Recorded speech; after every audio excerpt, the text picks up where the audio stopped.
오늘은 사도행전 강의 17번째 시간입니다. 교회의 씨앗이 된 순교자라는 제목으로 말씀의 은혜를 나누겠습니다. 우리가 잘 아는 사자성어 중에 적반하장이라는 말이 있습니다. 자신이 잘못하고도 오히려 성을 내는 거죠. 당당하게 소리를 치거나 상대방을 나무라는 경우를 들어서 표현하는 말입니다. 잘못된 사람이 도리어 큰 소리를 치는 어이없는 상황을 비판할 때 적반하장이라는 말을 사용합니다. 운전을 하다 보면 종종 적반하장의 상황을 접하게 됩니다. 신호를 잘 지키면, 신호를 무시하고 다니던 사람들은요, 그런 사람들을 답답해합니다. 새벽이나 인적이 뜸한 곳에서 신호를 지키고 서 있으면 옆으로 쌩쌩 차들이 지나가는 일들이 참 많습니다.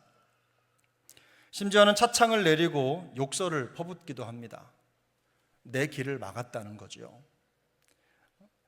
법을 어긴 사람이 도리어 적반하장으로 화를 내는 것입니다. 이런 일을 당하게 되면 마음이 좀 찝찝합니다. 많이 당혹스럽기도 하고 화가 나기도 합니다. 오늘 우리가 함께 읽은 스데반 집사님의 순교에 대한 이야기가 바로 그 적반하장의 대표적인 예입니다. 스데반 집사님은 예수 그리스도의 복음을 전하면서 기사와 표적을 많이 행했습니다. 그 이후로 극단적인 유대주의자들에게 고소를 당해서 법정에 섰습니다. 그들이 스데반 집사님을 고소하는 이유는 두 가지였습니다. 첫째는 성전을 헌다는 말을 했다는 것이고, 두 번째는 모세 율법을 고치겠다는 말을 했다는 이유에서입니다. 나사렛 예수와 똑같이 성전을 모독하고 율법을 파괴함으로 하나님에 대한 신성을 모독했다는 것이 스데반을 기소한 이유입니다. 대제사장은 스데반에게 이것이 사실이냐라고 질문하면서 신문을 시작합니다. 그 내용이 오늘 본문의 7장 1절의 내용입니다. 스데반은 이 질문에 대해서 예 혹은 아니요라고 답하지 않습니다. 대신 이스라엘의 구원 역사를 관통하는 장엄한 복음 설교를 시작합니다. 창세기 12장에서 하나님이 아브라함을 부르신 사건에서부터 모세를 중심으로 펼쳐지는 출애굽과 광야의 여정의 역사, 여호수아를 중심으로 펼쳐진 가나안 정복의 이야기, 그리고 다윗과 솔로몬으로 이어지는 이스라엘 민족의 역사를 회고하면서 일목요연하게 정리합니다. 성경 전문가들이나 알 수 있는 그런 내용이 아닙니다. 유대인이라면, 그 땅에 태어나 자란 사람이라면 다 아는 역사입니다. 다 알고 공유하고 있는 역사예요. 그 역사를 설교를 통해서 짚어주고 다시 반복하는 것입니다. 구약 성경이 보여주는 이스라엘의 역사는 한마디로 말하면 하나님의 명령에 대한 끊임없는 불순종의 역사였습니다. 메시아로 오신 예수 그리스도를 십자가에 못 박아 죽인 것이 하나님에 대한 반역과 불순종의 정점을 찍은 것이라고 스데반이 말합니다. 그야말로 배도의 길을 멈추지 않는 이스라엘 역사의 민낯을 그대로 드러낸 것입니다. 본문 51절부터 53절까지는 설교의 마무리 부분입니다. 스데반은 설교를 마무리하면서 자신을 고소한 이들의 심각한 죄악상을 지적합니다.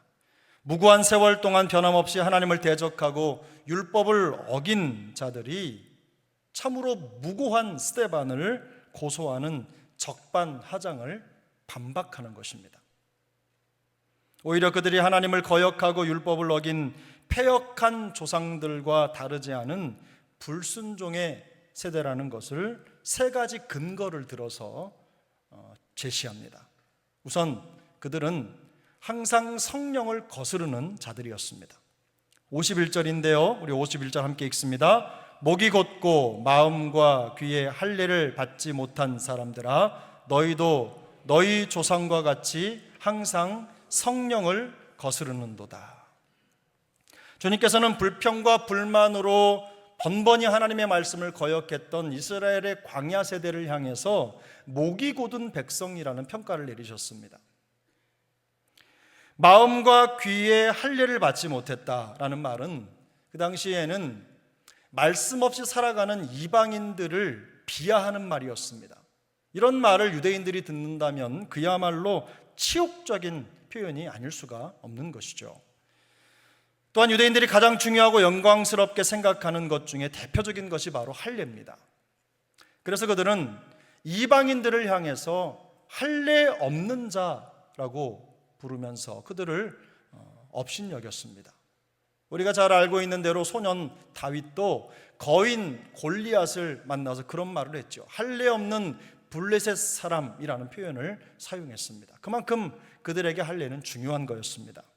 이처럼 하나님의 백성으로서 자기들의 정체성과도 같은 할례라는 말을 사용해서 그들의 잘못된 모습을 지적하고 있는 것이죠.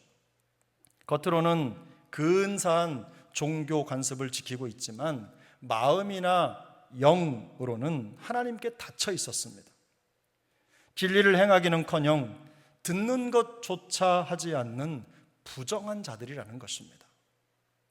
겉으로는 성도의 모습을 가졌지만 귀나 마음은 이방인의 마음을 가지고 있다는 거예요. 하나님의 말씀을 배척하고 있다는 것입니다. 항상 성령을 거스른다는 것은 하나님의 뜻을 저버리고 조금도 변하려 하지 않는 유대인들의 완악함을 꼬집어 말하는 아주 강력한 표현입니다. 스데반은 자신을 고소하는 공회원들이 얼마나 심각한 율법 파괴자들인지를 예리하고도 신랄하게 지적하고 있는 것입니다. 다음으로 그들이 바로 의인이신 예수 그리스도를 박해하고 죽인 살인자들이라는 것입니다. 52절입니다. 함께 읽습니다. 너희 조상들이 선지자들 중에 누구를 박해하지 아니하였느냐? 의인이 오시리라 예고한 자들을 그들이 죽였고 이제 너희는 그 의인을 잡아준 자요 살인한 자가 되었나니. 이스라엘의 역사가 하나님을 거역하는 반역의 역사라는 것은요, 그들이 항상 하나님의 선지자들을 핍박하고 죽이는 역사를 가졌다는 점에서 분명해집니다. 만약에 교회가 하나님께 영광을 돌려드리는 교회라고 자처하는데 말씀을 부정하고 말씀을 듣지 않는다, 그것처럼 모순이 없는 거죠. 그처럼 그들의 역사가 선지자들을 죽이고 박해하고 핍박하는 그들의 역사가 그들이 하나님을 거역하는 사람들이라는 것을 증명한다는 것입니다. 스데반은 이미 설교를 통해서 그 반역의 역사를 훑었습니다. 아브라함 이후에 이삭과 야곱까지는 그런 대로 괜찮았습니다. 그런데 야곱 이후 이스라엘의 역사는 끊임없이 메시아로 예표된, 메시아를 예표하는 인물들이죠. 그런 인물들을 박해하고 대적했습니다. 예를 들면 요셉을 구덩이에 떨어뜨려서 버렸고 심지어는 노예로 팔아버렸습니다. 모세는 어떻습니까? 광야를 지나는 동안 걸핏하면 선지자 모세를 대적했습니다. 한두 번이 아니라 손바닥 뒤집듯이 배반과 불순종을 반복했습니다. 여호수아가 전하는 하나님의 말씀, 그 율법을 백성들이 무시하고 따르지 않았어요. 겉으로는 따르겠습니다, 그렇게 살겠습니다라고 결단하고 결심했지만 그들은 이내 하나님의 말씀을 버렸습니다. 배교의 길을 간 것이죠. 다윗을 광야로 내몰아 위험에 빠뜨렸습니다. 죄에서 돌이켜라, 하나님께 돌아와라, 의롭게 살아라 라고 호소하는 선지자들을 박해하고 죽이는 악을 서슴지 않았습니다. 전승에 따르면 이사야 선지자는 톱으로 켜서 죽임을 당했다고 합니다.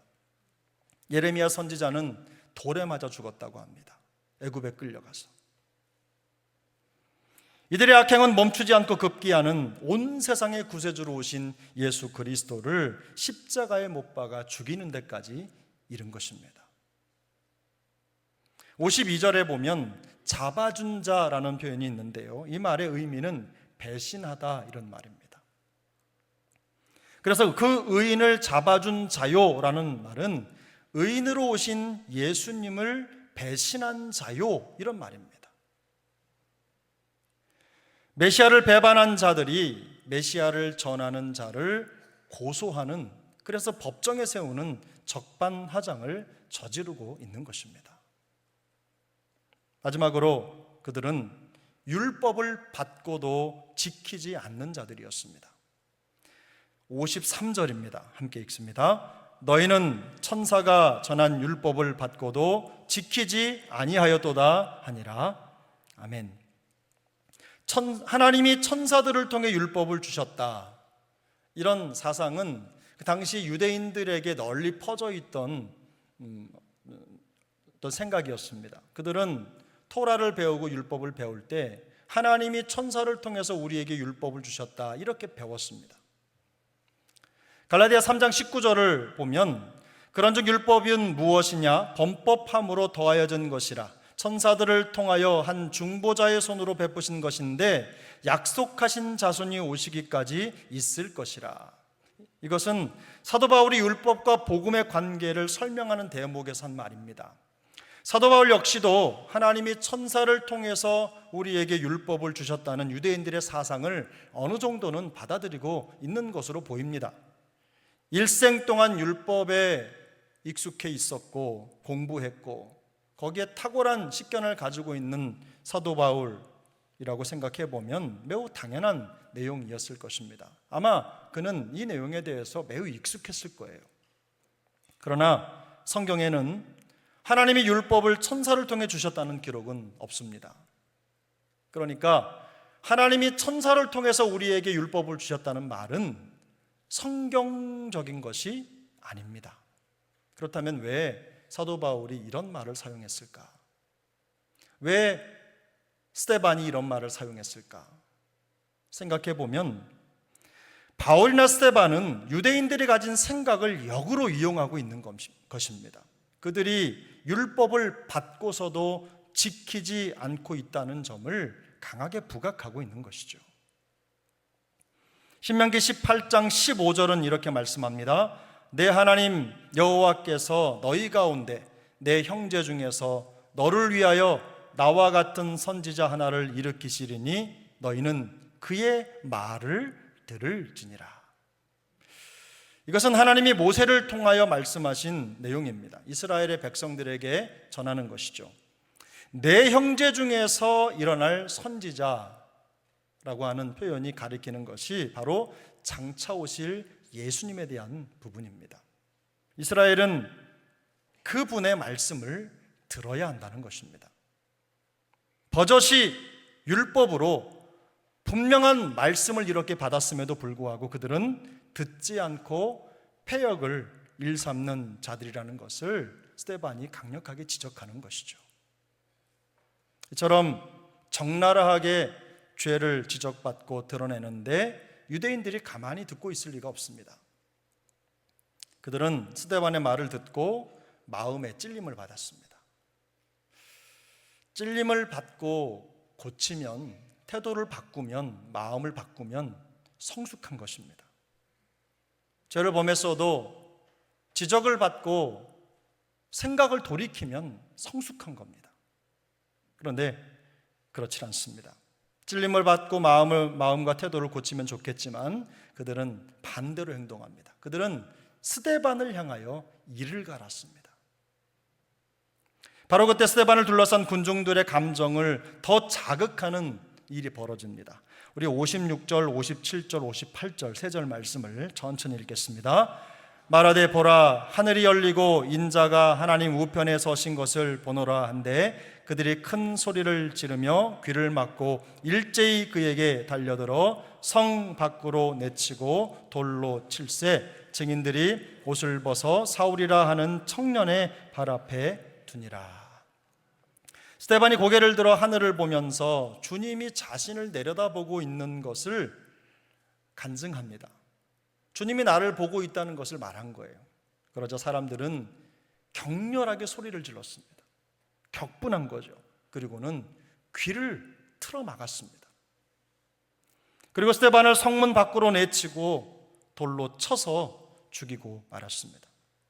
돌에 맞아 죽어가는 마지막 순간까지도 스데반은 무릎을 꿇고 그들을 용서해 달라는 기도를 드리면서 숨을 거뒀습니다. 이들이 스데반을 성 밖으로 끌어낸 것은 성전이 있는 예루살렘 성을 반역과 신성 모독으로 오염시키지 않겠다는 의도가 담겨 있습니다. 그래서 그들은 예수님을 십자가에 못 박을 때도 영문 밖이죠, 성 밖 골고다에서 예수님을 십자가에 못 박아 죽게 했습니다. 그러나 역설적이게도 스데반을 성 밖으로 끌어내 돌로 치는 이들이 하나님의 말씀을 거역하는 반역과 복음의 배신자들이라는 거예요. 하나님의 대적한 그 대적의 장본인들이 바로 이들이었다는 것입니다. 말도 안 되는 이유로 법정에 세워진 스데반에게 자신을 죽이려는 사람들 앞에서 최후 변론을 할 수 있는 기회가 주어졌습니다. 그런데 그는 이 기회를 자기 변론이나 변명이 아니라 하나님의 복음의 비밀을 당차게 전하는 설교의 기회로 삼습니다. 더 놀라운 것은 돌에 맞아 죽어가는 마지막 순간까지도 돌을 던지는 자들에 대한 용서의 기도를 놓지 않았다는 것입니다. 불의한 자들의 죄를 지적하고 용서를 멈추지 않는 이 스데반의 의연한 모습을 통해서 주님이 성도된 우리에게 말씀하시는 메시지가 있습니다. 첫 번째로, 잘못된 불신앙의 관성을 끊어야 한다는 것입니다. 스데반은 시종일관 이스라엘의 불순종과 하나님께 대한 반역을 지적했습니다. 하나님의 뜻을 거스르고 성령을 반역하는 불순종의 역사는 그들의 미래를 꿀꺽 삼키는 파멸의 입이 되어버렸습니다. 목이 곧고 마음과 귀에 할례를 받지 못한 자, 목이 곧고 마음과 귀에 할례를 받지 못한 자라는 이 말은 우상 숭배자들을 말하는 거예요. 우상 숭배자들의 모습을 노골적으로 비판하는 말입니다. 실제로 예수님 당시의 유대인들은 우상 숭배자들이나 다름이 없었습니다. 그들은 하나님의 임재를 상징하는 성전에 대해서 거의 광기에 가까운 집착을 가지고 있었어요. 성전을 하나님보다 더 신봉하고 받들어 숭배했습니다. 성전을 중요하게 생각하는 것은 나쁜 것이 아닙니다. 그러나 성전 자체를 신성시하거나 경배하는 일은 금송아지를 만들어 섬기는 것과 다르지 않아요. 똑같은 우상 숭배입니다. 여러분, 이 성경은 거룩한 것입니다. 솔직히 말씀드리면 성경이 거룩한 것이 아니라 성경 속에 있는 하나님의 말씀이 거룩한 것입니다. 성경책을 허리 위로 들고 다닌다고 해서 그 사람이 거룩을 증명되는 것이 아니에요. 하나님의 말씀을 거룩하게 받고 그 말씀대로 살기 위해서 몸부림치는 자들이, 그 손에 흙이 묻고 몸에 땀이 날지라도, 땀 냄새가 펄펄 풍기는 인생일지라도 그런 분들이 거룩한 것입니다. 그렇지 않고 성경을 숭배의 대상으로 삼는다면 그것이 바로 우상 숭배입니다. 말씀의 가르침보다 자신들의 전통을 더 중요하게 생각하는 것도 마찬가지입니다. 만약에 이런 것들이 우리 안에 있다면 반드시 고치고 바꾸는 변화가 필요합니다. 그것들이 우리를 복음의 은혜와 기쁨이 아니라 잘못된 신앙으로 끌어가기 때문입니다. 이러한 불신앙의 관상을 끊기 위해서 지속적으로 말씀에 우리의 마음과 귀를 노출시켜야 합니다. 유대인들은 스데반의 말씀을 들을 때 차마 들을 수 없는 말을 듣는 것처럼 큰 소리를 지르면서 격분하고 그리고 귀를 틀어막았어요. 우리 중에는 나는 이 정도까지는 아니야, 이렇게 생각하는 분들이 계실 수 있어요. 나는 말씀을 들을 때 그냥 마음이 불편해도 나는 그 정도로 격분하거나 귀틀막은 아니야, 이렇게 생각을 하실 수도 있습니다. 스데반을 공격하고 스데반의 말을 듣지 않고 귀를 막고 있는 이들과 나는 아무런 상관이 없다고 생각을 하는 거죠. 하지만 조용한 불신앙도 위험합니다. 겉으로는 표현하지 않지만 조용히 마음과 귀를 막고 속으로 중얼거리면서 말씀의 요구를 거부할 수도 있기 때문입니다. 그런 모습이 훨씬 더 많죠. 겉으로는 매우 품격 있는 태도를 가진 것 같지만 말씀의 가르침을 받아들이지 않는 것이 습관이 되어버린 분들도 있으리라 생각합니다. 그것이 바로 불신앙입니다. 그것이 바로 하나님을 대적하는 것이고 하나님께 대한 반역입니다. 은혜의 반역인 거예요. 우리 안에 이런 것들이 있다면 끊어내야 하는 것입니다. 불신앙의 관성을 끊어내고 하나님이 우리를 위해 하신 일을 당당하게 증거하고 간증하는 믿음의 자리를 지켜내야 될 줄로 믿습니다. 둘째로, 죄는 미워하지만 치열하게 십자가의 용서를 실천해야 한다는 것입니다. 본문 60절인데요 우리 60절 말씀을 함께 읽겠습니다. 무릎을 꿇고 크게 불러 이르되 주여 이 죄를 그들에게 돌리지 마옵소서, 이 말을 하고 자니라. 아멘.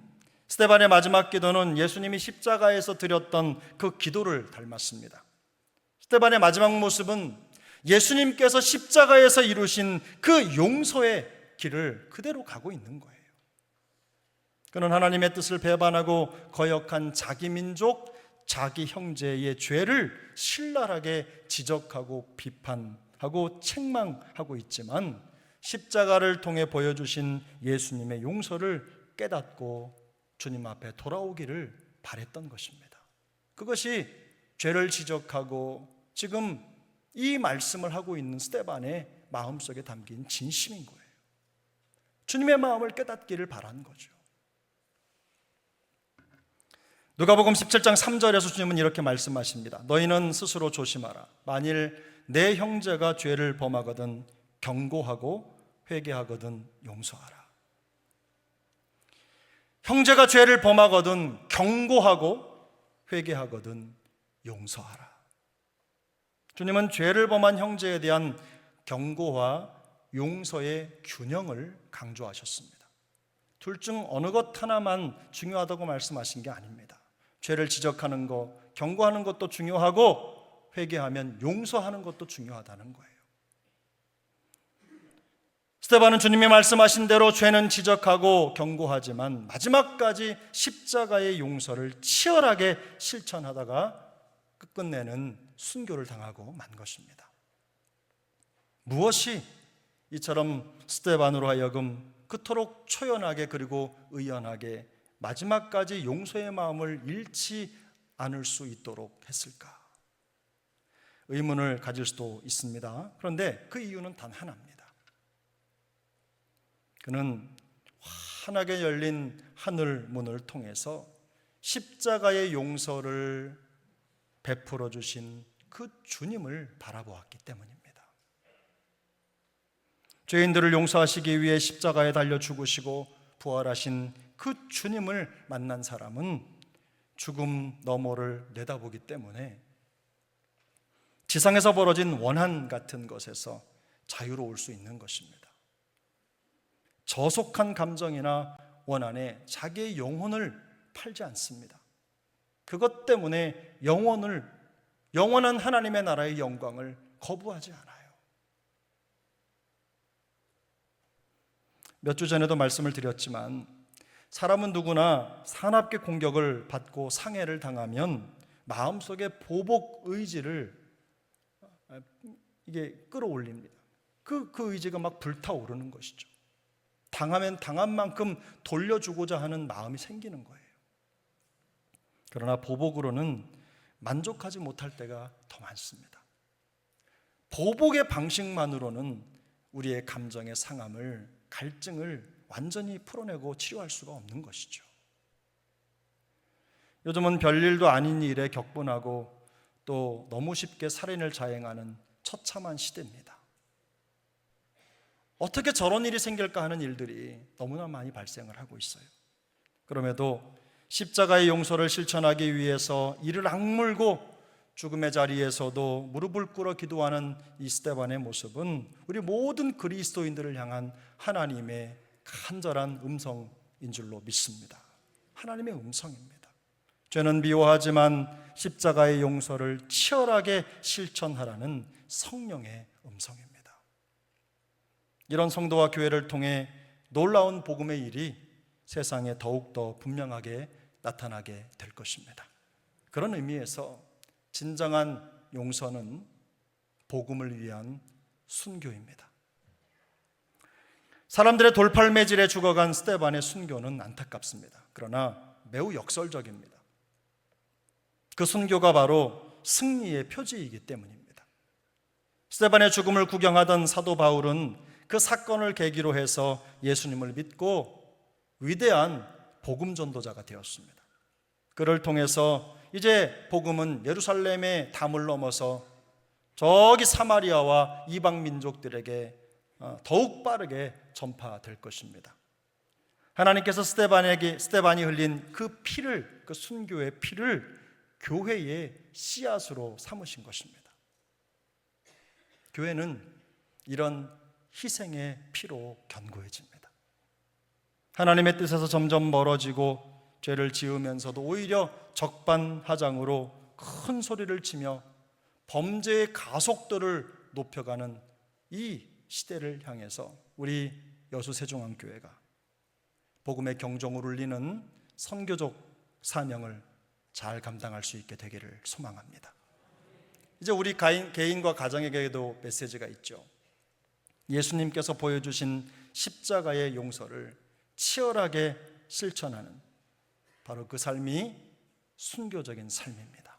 우리 개인, 우리 자녀들, 우리 가정에도 예수님의 십자가의 용서를 치열하게 순종하는 순교적 삶이 있어서 흔들림 없이 믿음의 여정을 걸어가고 마지막까지 승리하는 우리 모두가 될 수 있기를 예수님의 이름으로 축복합니다.